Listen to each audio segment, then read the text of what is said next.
What a day. Hey guys, welcome to Appalachia's Homestead. Welcome back to the channel. I hope you're doing pretty good out there, guys. It's crazy. I know. So I'm going to answer a question today that I have gotten from you over the past couple of days. And I hope that I give you the answer that helps you. And I'm kind of bracing for the fact that I think some of you may not like it. But would I lie to you? Oh, yeah. Would I lie to you, honey? Hey, now would I say something that wasn't true? So it's a very, very, very busy day on the farm. I know a lot of you guys are busy too. Spring planting is literally, well, summer planting really is literally 2 to 3 weeks away. So we're trying to get everything done like you. And we're trying to prepare as much as we can as well. And by the way, I just want to say, yes, I'm aware there's a nail here, but you can't get to it because you got rabbit cages, okay? So this is where I hang like my harnesses and different things like that. So, which I don't have there at this current time because I moved them. But somebody said, you're going to poke your eyeball out over there. Well, I mean, it's possible, but it's a far stretch. So I just want to address that because I have so many mamas and papas out there. So I thank you. Yes. But here's the deal. So you can't get to it, okay? Just it's as safe as it's going to get. But here we go. So I put up the video. We're doing the series on the Great Depression series, and I have another one coming up hopefully over the weekend because I got together with Nana and was at her house, and we talked about all sorts of things. So I just want you to know that's coming up. But when I did the video the other day, which thank you for all the views, and I was talking about all the things that you can reuse and repurpose, I don't know what triggered this thought. Maybe it's just something a lot of people are experiencing right now. But a lot of you asked this question, which was basically, where am I supposed to put all this stuff? That's a good question. And I'm going to take you on a journey with that question. Don't know if I'm going to give you the specific answer that you may be specifically looking for, because the fact is I'm answering to a lot of different people. So, but this is something that I hear a lot in different ways. It's the same, I don't want to say attitude, but perspective in terms of changing lifestyles, homesteading, preparing, all of these things. It's like it literally just kind of blows some people's minds. There's a lot more involved. It's more involved than you thought, but yet it leads you to a more simplistic life. It's bizarre in that way, but let's talk about it. So in this video, I am not trying to sound rough, judgmental, ugly, whatever, because that's going to be the first place that somebody that gets triggered by what I'm going to tell you, that's the first thing they're going to do, okay? The second thing that people do when you give them an answer, they ask you a question, but then they don't like your answer. The next thing that you get are more excuses, okay? So I'm just saying, I'm not looking to get into that's right, Miss Bell. I'm not looking to get into those types of conversations, and I'm not going to participate in them. I'm just going to tell you, you asked and asked and asked, so I'm going to answer. Folks, in order for you or for me or for anybody to be fairly successful in this type of lifestyle means you're going to have to be giving up a lot of things from your old lifestyle. That doesn't mean you don't have good times. It doesn't mean that once in a blue moon, did you hear that? You go to the beach. It doesn't mean you can't go out on a hot anniversary date with your husband. It doesn't mean you can't watch your favorite movies every now and then. That's not what I mean. But it is in your approach to what you're doing on a daily basis completely changes. Your perspective on probably things that you used to do, like, well, here's another touchy subject, like, coloring your hair and getting your nails did. I joke about stuff like that, but the reality is you end up giving up a lot of these things by default because you realize a lot of times it's in a lot of ways, a lot of different superficial things like that, and they are, don't deny it, they are. I like some of them too, but they are. You just get to a point where you go, I'm wasting my time. I'm wasting my money. Because no sooner than you go and get your nails done, you come home and you feed your chickens and you chip off half the paint, okay? I mean, do you see what I'm saying? So let's be honest here. And for the guys too, there's things that guys do, or, you know, like my husband is a huge sports fanatic. Well, okay, he's a big UT football fanatic, okay? But, you know, I tried to get him just for $5 last weekend, just on an afternoon outing. Do you want to go to the orange and white game? I can't get him to go to a football game. He will not go. He doesn't want to be in a large crowd. He doesn't trust it. He doesn't want to. He's like, I can listen to it on the radio or I can watch it every now and then on TV. I'm not interested in that anymore. That's a big shift in his life too, okay?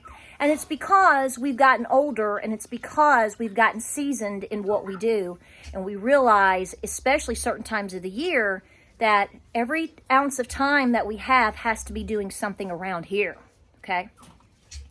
A lot of people that are getting into these things don't know that time commitment. That's not meaning you can't learn it. You're going to learn it. It'll learn you, darn you.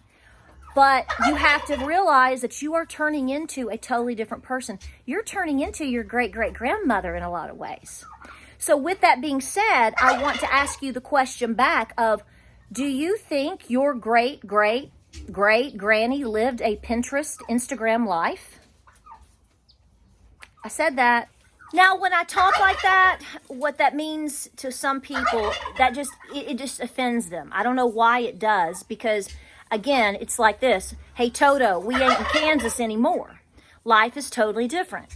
So when people ask me, after I already told them in the video, in the intro of that video, I actually said, if you want to know where, some of you are all going to ask me about where to put some of this stuff. I said, get you an 18-gallon tote. Just get you this little tote.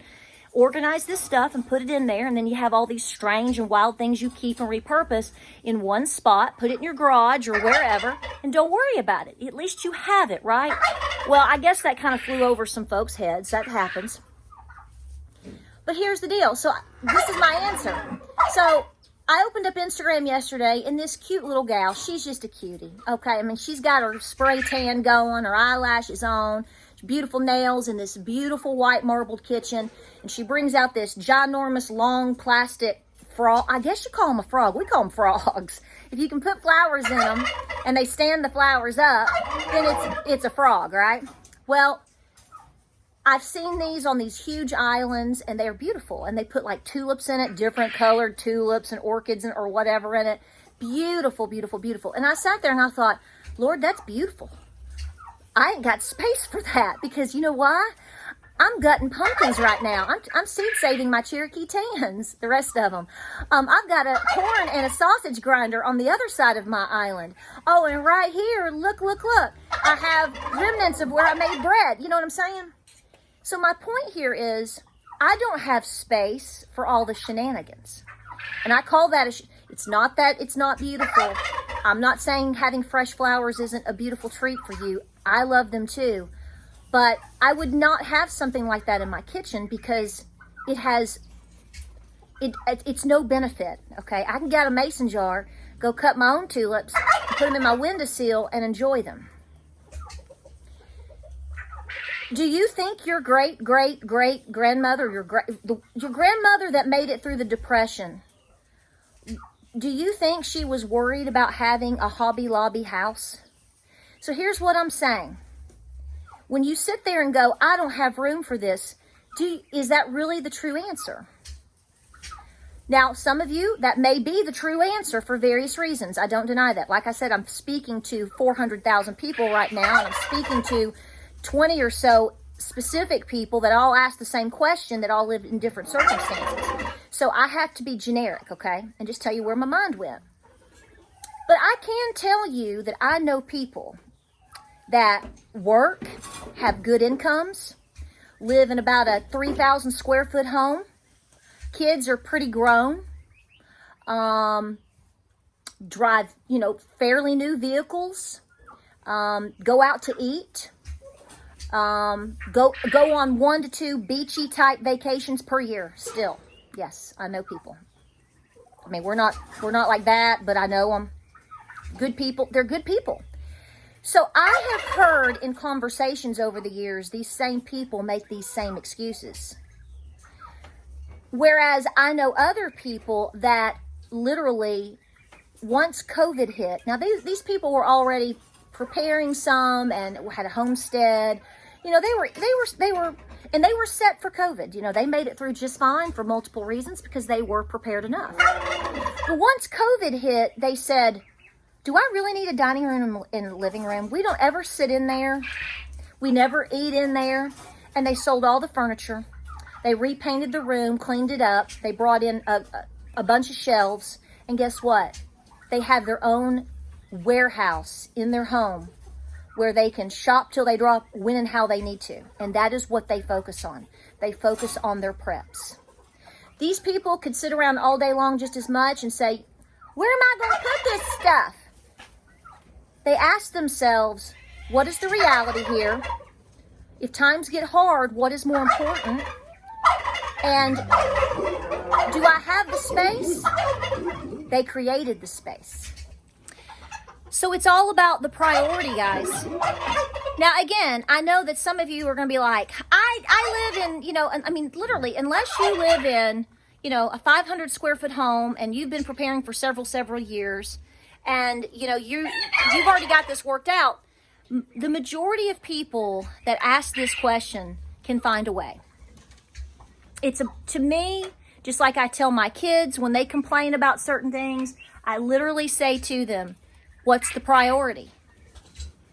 I mean, what do you mean you can't do this? Why can't you do it? Why can't get up earlier? Go to bed earlier. Clean this up now and you won't have to worry about it later. Get rid of that and make space for this. It's all about the priority. Do you want me to put you back out with your girlfriends?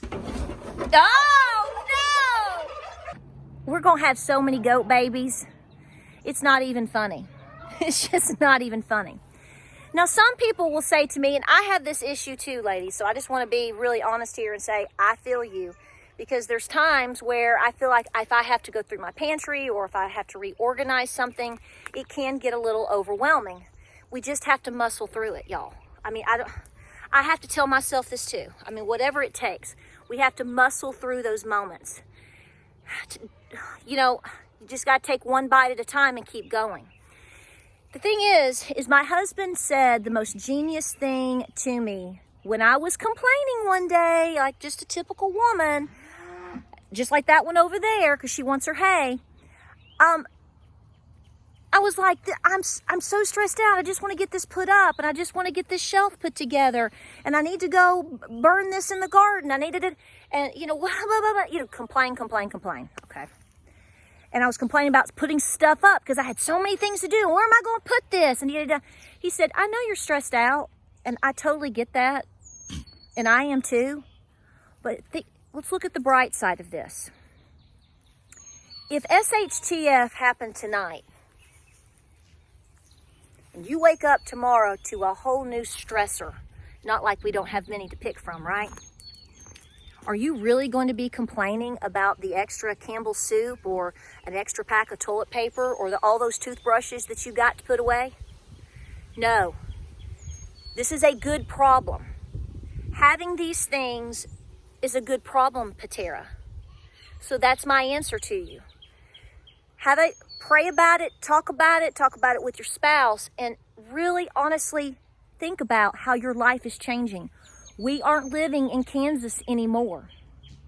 You're going to be doing things in the coming years for survival, in my opinion, that you never thought you would have to do. I mean, I think a lot of us, in a lot of ways, thought, well, you know, we'll get away from having to wash the aluminum foil like Mamaw did, because who does that? You do now. That's right. All of these things that you have been trained to think are so important, even though they are beautiful, and even at moments where they have been awesome, you're going to find out they have no value in your survival. I'm talking about Hobby Lobby things and you know all the things I'm talking about, ladies. Guys, too. Your house should be, in your home and your homestead and wherever you are, should be organized as much as possible so you know what you have and where it is. Yes, and that's a big task. I admit that. but it has to be about function. My grandparents' home, my grandmother's homes, they were about function. They had some nice places in the house, but you know what? The other side of the house, or the entire basement, was all about having freezers, having a stove so they can, having tools, gardening supplies. That's what they made. They didn't finish the basement and make it a man cave or a she shed. No, it was about function.